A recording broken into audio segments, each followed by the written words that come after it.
Sports Edge.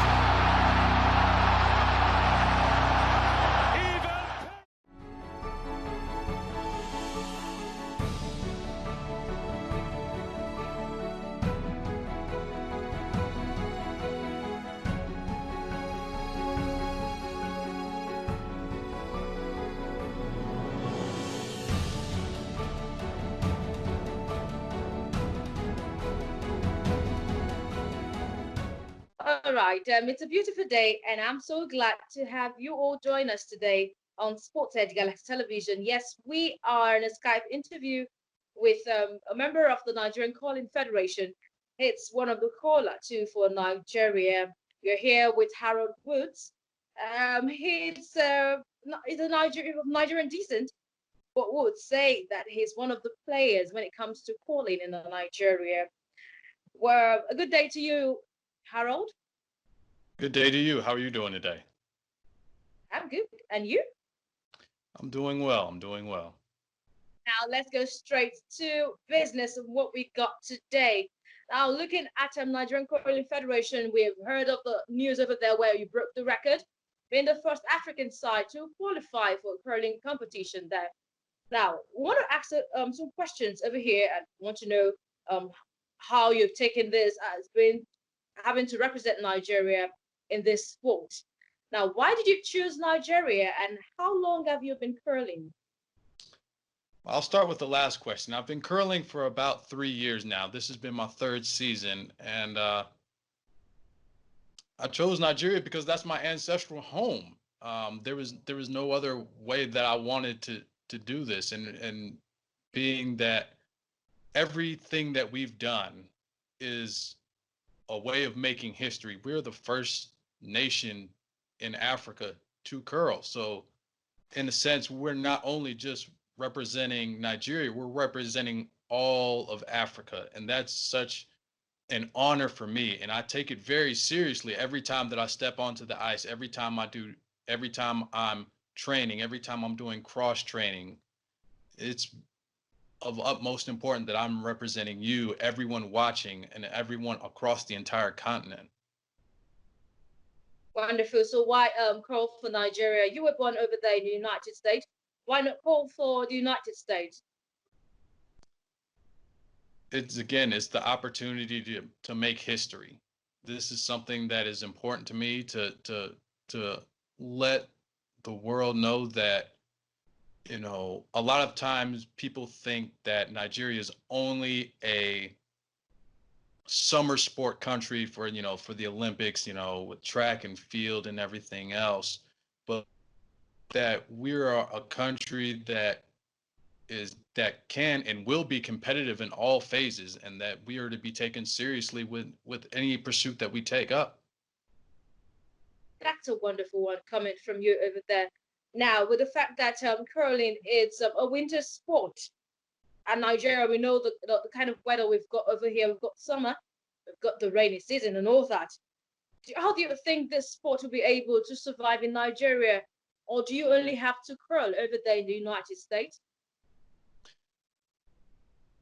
Currently, right now, we are raising money to build a ice facility to support full time, the homegrown curlers there in Nigeria. Um, we will be once that is that fully once that fundraising is fully met and we are able to build the ice house, we'll be able to support other things, figure skating, ice hockey, and I feel that because curling is a sport that everyone of any ability level can participate in, it's something that I think will grow and become very prominent within Nigeria. Let's talk about your experience curling, being the first African side to ever compete in the curling championship there. How did it feel for you? Then what really motivated your team to go that far?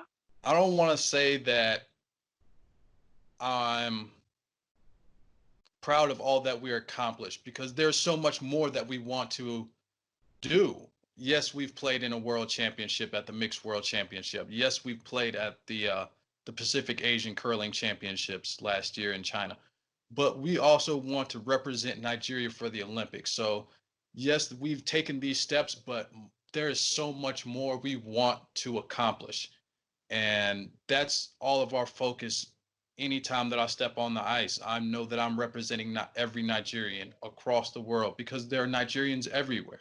And also, on, like I said before, on top of that, I'm representing the entire continent of Africa. So I'm representing everyone in the diaspora. So it's making sure that I keep focused on the goal and also carrying the weight of all of that I'm doing, and making sure that I'm a positive representation of Nigeria with everything that we do. That's a beautiful one over there. We know that a couple was known popularly for taking the course here to curl for Nigeria. We know of Tijani Cole. I'm talking about the Coles right now. And we Yeah. had seen you too do some action on the ice. Now, looking at this right now, you weren't you intimidated in any way with the fact that you were only representing Nigeria? Nigeria has never called in a big championship like that before. No, I wasn't intimidated at all. Anyone will tell you, when, even if you've been curling, your first time, or you've been curling for, 30, 50 years, there's some days you have good days on the ice, and there's some days you have bad days on the ice. But even a part of that was, there's a learning curve. You know, Within the United States, I'm a pretty good club level curling member, but there's, stepping up to the international stage and, picking the brains of the people that you're playing against, and, asking them, before and after, meeting them and networking, how can I become a better curler?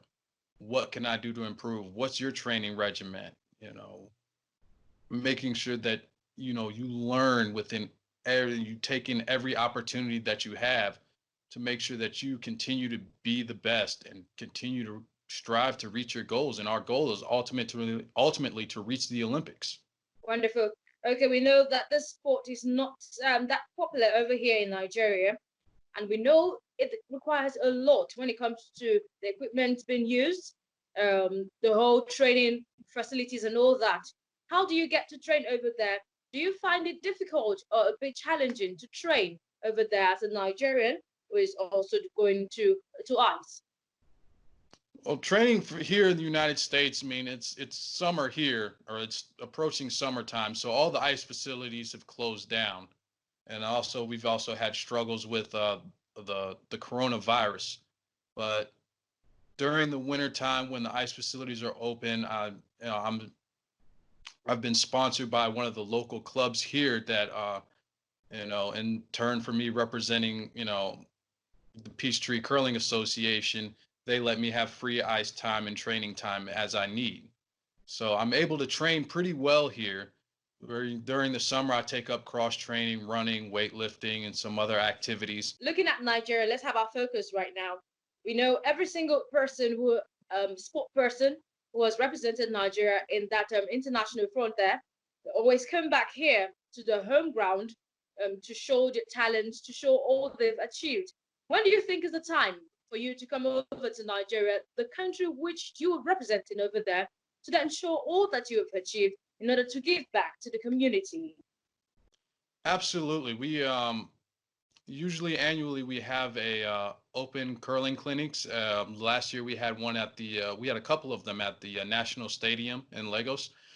Um, they were very successful. We're looking forward to coming back and hitting more states. You know, Going to Port Harcourt, going to Calabar, going to Abuja, and also returning to, the offices in Lagos to hold more there as the sport grows. Right now, we're working with Daniel Demola, our federation president, on timing. The big concern right now is traveling with the coronavirus. Um, as a result of that, that has kind of put a delay on our plans, because we honestly, we anticipated already have been being there. So, the coronavirus has thrown a hex in just about everybody's plans, but we're still working, and we are actively planning to hold more clinics across all of Nigeria. That's a wonderful one over there to give back to the community. Now, of course, we know for sure that the championship will be coming up, and we have the team list already out with your name over there. Now, how prepared are you for this championship coming up if the coronavirus outbreak doesn't get to October, November, or December? If the coronavirus doesn't subside, I'm still actively training through weights, stretching, and other activities that I participate in to make sure that I'm still mentally focused. We have hold Zoom meetings with my other teammates discussing strategy, watching the other elite teams play, Scotland, Germany, China, and whatnot, breaking down what they're doing, learning and watching what their techniques are, and so we are adopting that into our own, and also talking with our coaches as well to make sure that we feel the best team and we feel the competitive team. That's a wonderful one. Now, looking at curling and other kind of sport, do you think curling can get the whole popularity like the way football has gotten so much fans that are passionate about that sport? Do you think curling can be that the same pedestal very soon in the nearest future? Yes, I do. Just like when we were there in Lagos for our open Okay. clinics, a lot of people that came knew about it, but other people that were practicing their respective disciplines, taekwondo, um, they stopped by to see what we were doing and became very interested. And then they have started to participate in some of our floor curling leagues there in Lagos. So I do think it has a chance to be very popular, and also that the persons of any physical ability are able to do it. We also do have a wheelchair curling program that is thriving there in Lagos, and I'm very proud of everyone who has taken taken this sport up in the way of floor curling there in Lagos, and we're working to get the floor curlers there and the homegrown curlers there in Lagos to get to proper ice so we can teach them the full sport of curling on ice. Apart from curling, is there any other sports which you have interest for, or you just had to call? You had no choice. I've always had um, interest in various sports across my life. I've played football. I played American football. I've Okay. I'm used to be a swimmer once upon a time. I played baseball. I've played a lot of different sports, but curling is somehow just took a piece of my heart, and I've ran with it since I've started playing about 3 years ago. That's wonderful. Now let's talk about the Nigerian Curling Federation. How will you evaluate the level at which your being administration is going right now in the NCF? Everything's going well right now. We're constantly working on raising money, getting our name out there, getting exposure, and trying to put a positive face with everything that we're taking on.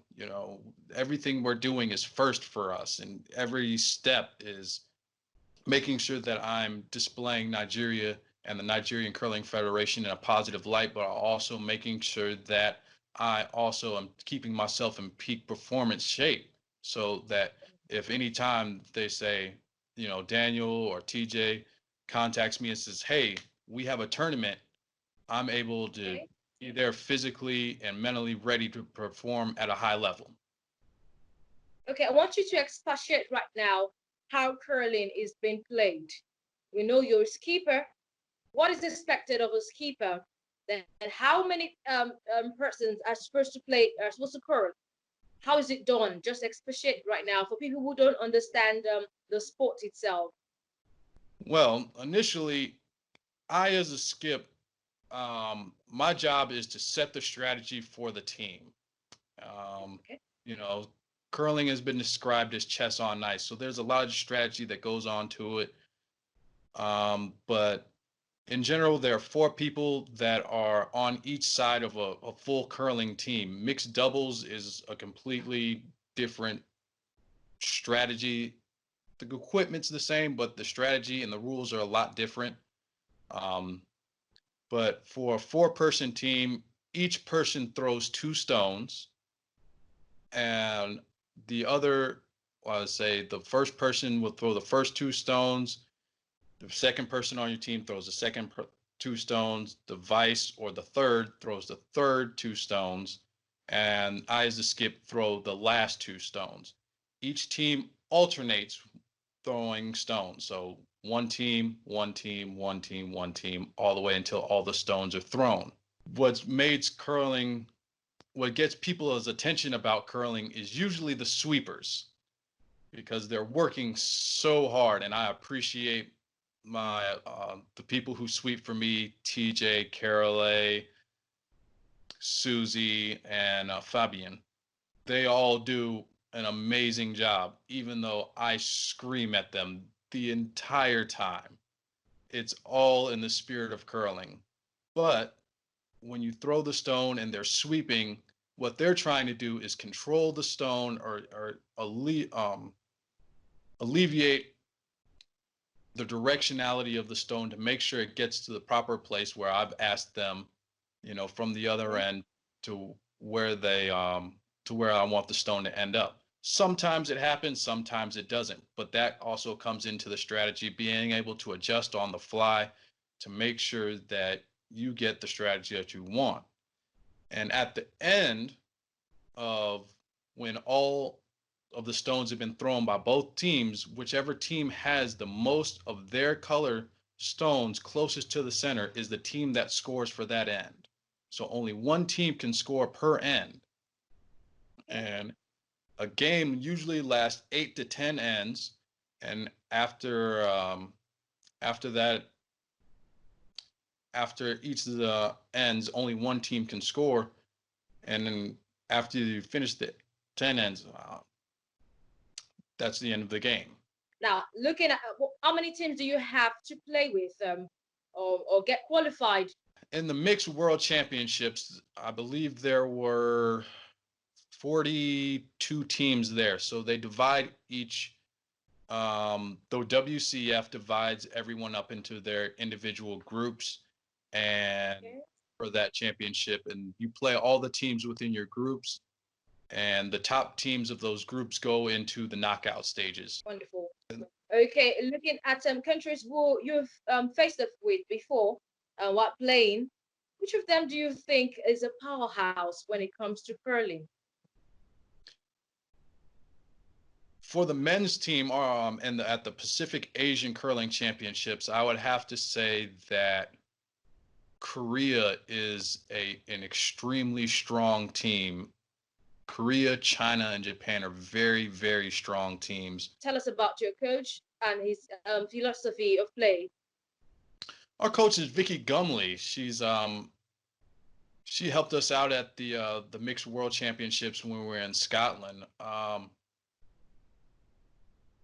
lot of times, you're playing against very experienced curlers in those moments, and she has a wealth of experience, helping out our teammates, with form, all the way down to strategy, and being able to call upon her wealth of knowledge was invaluable. And Mm. it's very different because sometimes me and her kind of butt heads on how we should play our strategies, whatnot. I tend to be very aggressive, and sometimes she has to rein me back in a little bit. Okay, getting a coach, was it easy for Team Nigeria getting a coach? It was so difficult to get a coach for Team Nigeria. I don't think it was difficult.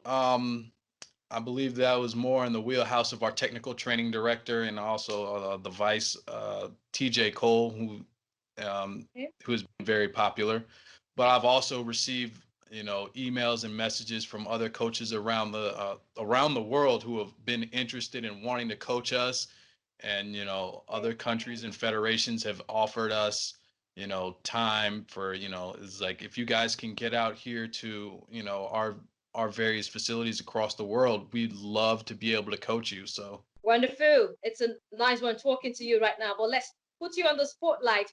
You are Nigerian, as we would say. You're representing Nigeria over there. Let's know the kind of food you love to eat. Nigerian food. I love, I love suya. I love fish, and I love the bread. Absolutely. I want you You to, can't. we really need to know about some Nigerian delicacies you love. All these breads and all that, they're just normal. One can get them anywhere. I will say that, across my travels of going to different countries, I wanted to do something that was simple that I could judge, um, versus versus every country. Every country has bread. So Nigerian bread is the world's best bread that I've ever had. It's simple, but it's something that I love. But I also love the suya. I love jollof rice. It's the best. It's the first thing I ask for every time I come back. That's a good one there. You don't have any special soup, any special kind of food you love away from jollof rice? Um, I love the salt fish. That's good. Some of the things that, even if you go to certain restaurants here in the States, Okay. it just isn't the same as when you get it back at home. That's a wonderful one over there. Now we have to draw the curtain here.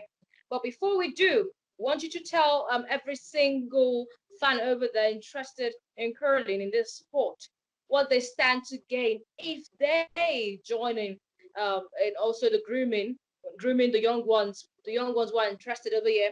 What you have to tell them so as to draw their interest into the sport. It's like I said, it's a sport that's available to everyone of any physical ability. We just like I said, we have the wheelchair program. We also have the able curlers, but it's it's competitive as you want to make it. Just from pickup leagues to from with your friends, even if it's just floor curling. Even if once we get the ice facility within Nigeria to be able to do full ice curling, whether it's full on pickup games or you can have a special dedicated team, so you that you can that you can play and participate with your friends and even some of your rivals. Wonderful. We know something over here. Every single child who has got an English name has a local name. Do you have a local name attached to your name? Not yet. Okay, you should get one very soon. Yes, yes. All right, this is where we call it a wrap right now. Thank you, Harold Wood, for being with us here on Sports Edge. It was a wonderful conversation with you. All right. Thank you very much. We do want you to stay safe until we overcome this together. Absolutely. Make sure you wash your hands. Don't touch your face or your eyes. Listen to your local health officials. They have your best interest in mind so that we can get them through this pandemic together and come out the side and get back to a regular way of life as we all know it. Thank you. That was wonderful coming from you. Thank you, Harold. We do hope to see you so high in the championship coming October, November, or even December. Absolutely. I look forward to representing you well. Thank you. Have a wonderful day. All right.